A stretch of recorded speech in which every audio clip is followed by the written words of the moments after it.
Good morning, everybody. It's Carol with Shelby Senior Services. I'm your travel coordinator. Kind of like to go over some of the things that we do have planned for this year if circumstances permit. September the 20th, we're still a go for Northern Ireland and Scotland. That's September the 20th through October the 2nd. And then October the 17th through the 25th, we still have Costa Rica. No word yet on anything being canceled there. And finally, December the 3rd through the 13th is our rollover for the Hawaii trip that we couldn't get to take in March. So we do have those things going in 2020.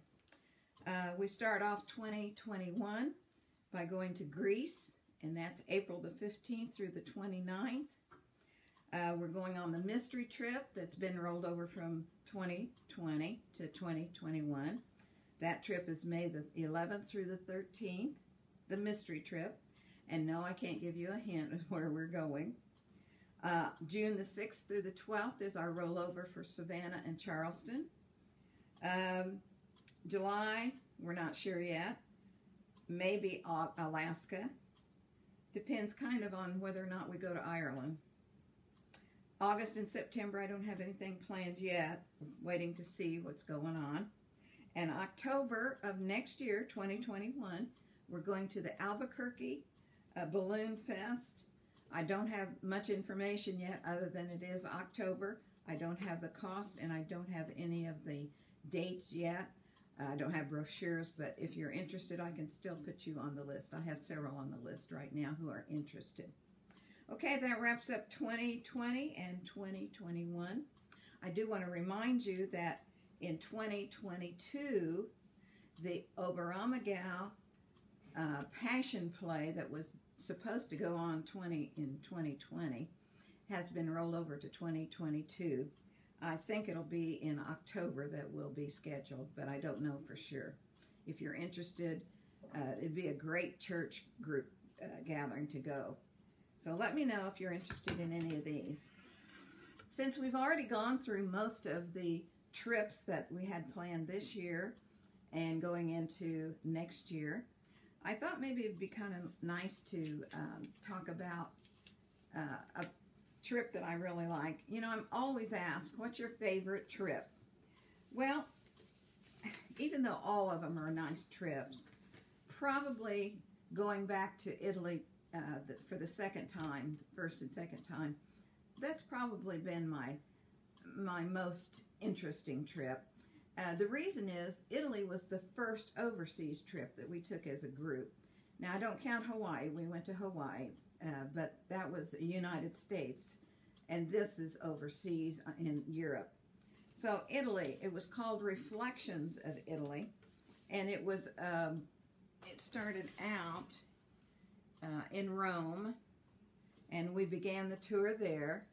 Then, and I'm looking at the map here, and that we went from there, after being there a couple of days, we went to Perugia, Assisi, Siena, Florence, Venice, and then home from Milan. I had a couple of interesting things. I wrote about it in the journal, but that's been several years ago, so I'm going to kind of go over some of the highlights that I wrote about then. On the way back from the airport to the hotel, I wrote that out of the right side of the bus were the snow-capped Alps, and they reflected the sunshine beautifully there. And there was vineyard after vineyard and bright green grass that provided a picturesque feast for the winter-weary eyes. We went in April, so we had gone through a rather snowy winter that year. After we arrived, we hit the ground running, because when you go on those overseas tours like that, you usually fly at night, and sometimes it takes 8, 9, 10 hours to get there, and sometimes you have to change planes. Most of the time you're either flying out of Atlanta or New York or Massachusetts, somewhere in the east. So you do have sometimes a layover. Okay, once we got there, we had flown all night. I had been up since 5 o'clock the morning before. And so when our tour manager met us, she said, oh, by the way, don't go to sleep. You can go up and maybe freshen up a little bit in your rooms, but don't go to sleep because you'll have jet lag a lot worse. So, and by the way, when we're scheduled to go to the Vatican tomorrow, we can't go because it's a holy day and they shut the Vatican down. So if we're going to go see the Vatican, we're going to have to go today. So here we are. Most of us had not gotten any sleep on the plane. We'd been up for 24 hours. And she said, go get a sandwich and meet us at the bus at 1 o'clock in the afternoon. So we get on the bus and we go. And we toured the Vatican for about 4 or 5 hours, which was wonderful. I mean, it's so beautiful. The Sistine Chapel and, oh, St. Peter's Square and the Swiss Guards. And it's just a magnificent place to visit. But anyway, we're exhausted, tired. Get back on the bus to go back to the hotel and says, don't go to sleep yet. We have a welcome to Italy dinner tonight. So we went to this dinner, and it was held in, it was like a basement, like a wine cellar, and it had these beautiful curved entryways and brick, and all of the waiters and waitresses were opera singers, and so they sang to us as they brought our food, and that was certainly a wonderful experience. Okay, well then, it says, upon arriving in Italy, we were instantly immersed in history, architecture, and art. Rome is home to the Colosseum, and our hotel was just around the corner from the Colosseum, within walking distance to go see it, which we toured, of course. The Pantheon, numerous buildings built during the reign of Julius Caesar, Trevi Fountain that you have seen in the movie Roman Holiday, Circus Maximus, we got to see all of that, the Roman Forum, and oh my God, the basilicas and the churches are just grand there. Okay, so then, the breakfasts in Europe are just amazing. Here we might have a hotel that has maybe scrambled eggs, maybe some bacon or sausage or something like that. In Europe, their breakfasts are like feasts. They have baked beans, they have, of course, bacon and sausage, they have croissants, they have cheese and grapes, and I mean, just anything you can possibly think of. I mean, you could almost take it with you if you didn't want to buy a lunch somewhere. It really is a big, big breakfast. And in Italy, where they serve lots and lots of wine, for every meal we had the choices of white and red wines every meal. And that came with the meal. Now, if you wanted water, you had to pay for the water. Weird, okay? Okay. All right. The next morning, I wrote here that we had a full course breakfast, including the strongest coffee you will ever taste. And then we went off on our tour. Our tour guide assured us that this coffee is a staple for the Italians. And we experienced that because in our bus, which the streets are real narrow in Italy, and it's hard for the buses to even get down those narrow streets. Of course, the buses are a little bit smaller. They only have like 44 seats instead of 54. But here might be one of the little smart cars, and that's all they drive is those little smart cars, or a scooter. Anyway, here's one of these little smart cars parked right in the middle of the street where you can't get around, this narrow street anyway, and you have to sit and wait because the occupant driving that smart car has run into this coffee bar to get his shot of coffee and maybe a little something to eat, and you have to wait. There's no way to get around it. You can't back up, nothing like that. So we experienced that several times. Okay, and they do this several times a day because they need that shot of caffeine to get them going.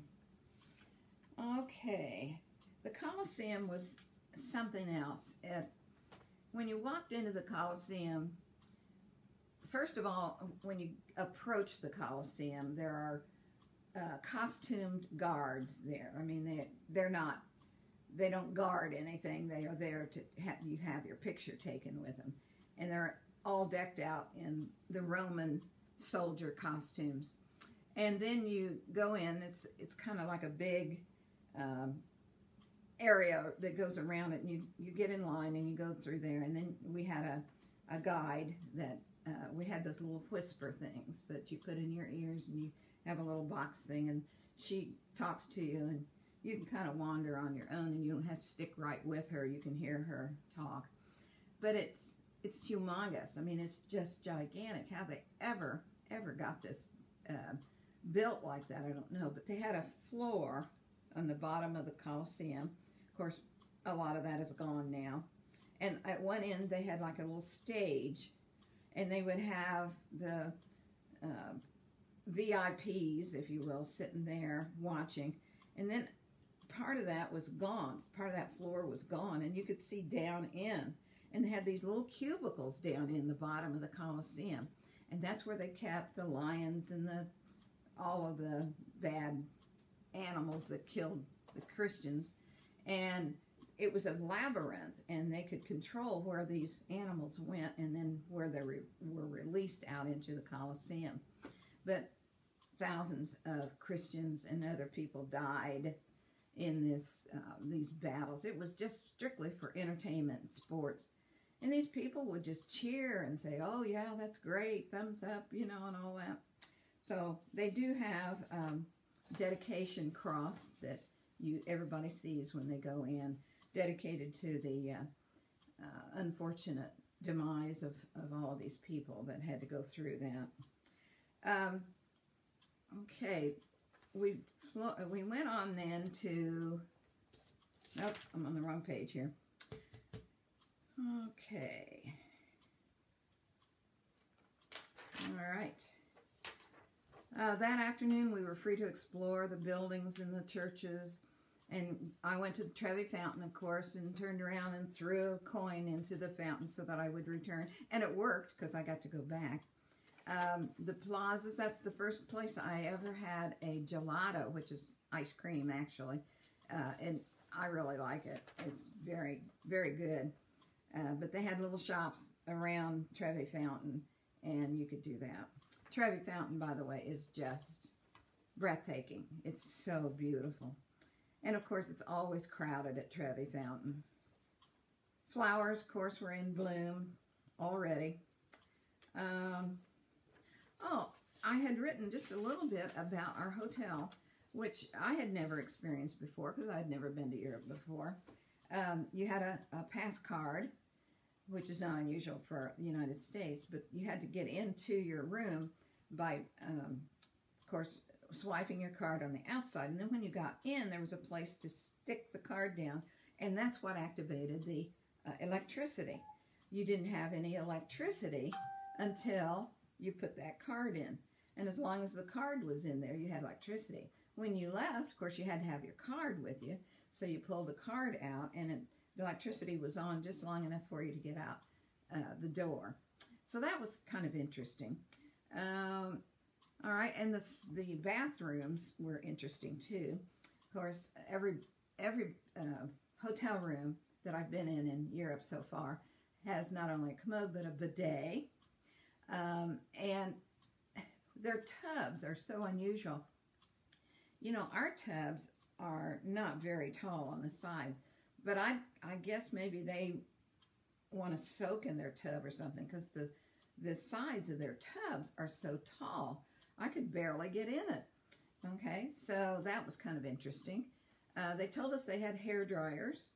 Well, sometimes, and in some of the hotels, even, now we're talking 4- and 5-star hotels here, sometimes it was just a hose that came out of the wall, and you turned it on, and there was nothing on the end of it, and you just, you know, dried your hair with this hose, which was good. I'm not complaining, okay? And then they don't have washcloths provided. If you want a washcloth over there, you have to take your own. Now, in some of the more modern hotels, they do provide washcloths. But where we were, they did not. So we had to take our own. And the little hand towels like we're used to having here, they're like dish towels. They're made out of linen. They weren't fluffy or anything like that. So that was interesting. Oh, and the toilets, they're flush against the wall. There's no tank. The tank is on the other side behind the wall, which I thought was kind of interesting. That evening, we took an optional excursion. Let's see, we went, it featured 3 singers who had, they delighted us with all kinds of familiar opera songs like Figaro and all that kind of stuff. And so they chose some of the people in the audience to assist them, which was hysterically funny. And 2 of our people got to be featured in that, which I thought was very, very interesting. Okay, we journeyed on from Florence, or from Perugia to Assisi, and that is where St. Francis of Assisi lived. There is a beautiful church there.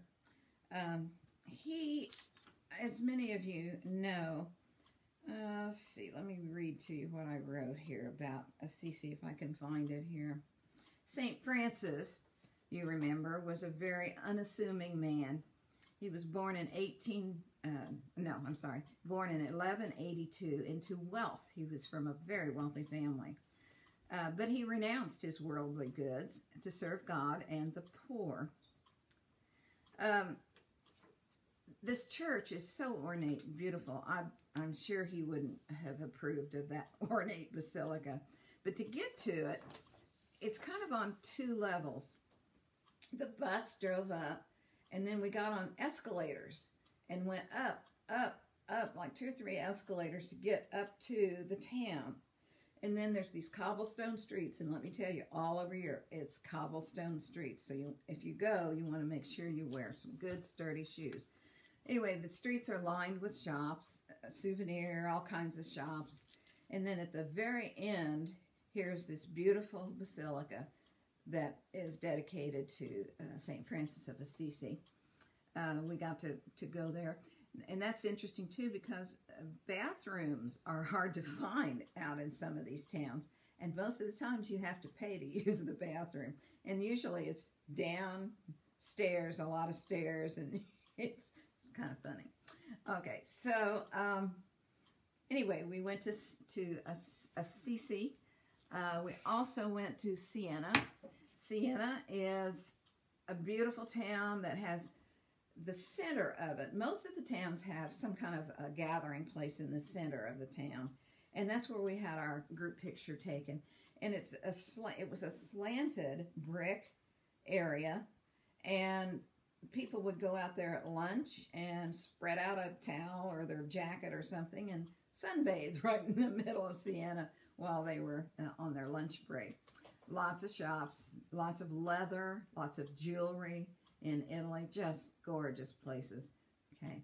All right, I'm going to sign off now, and the next one will be the rest of my trip and southern Italy and Sicily. It's good to see you today. Hope to see you next week.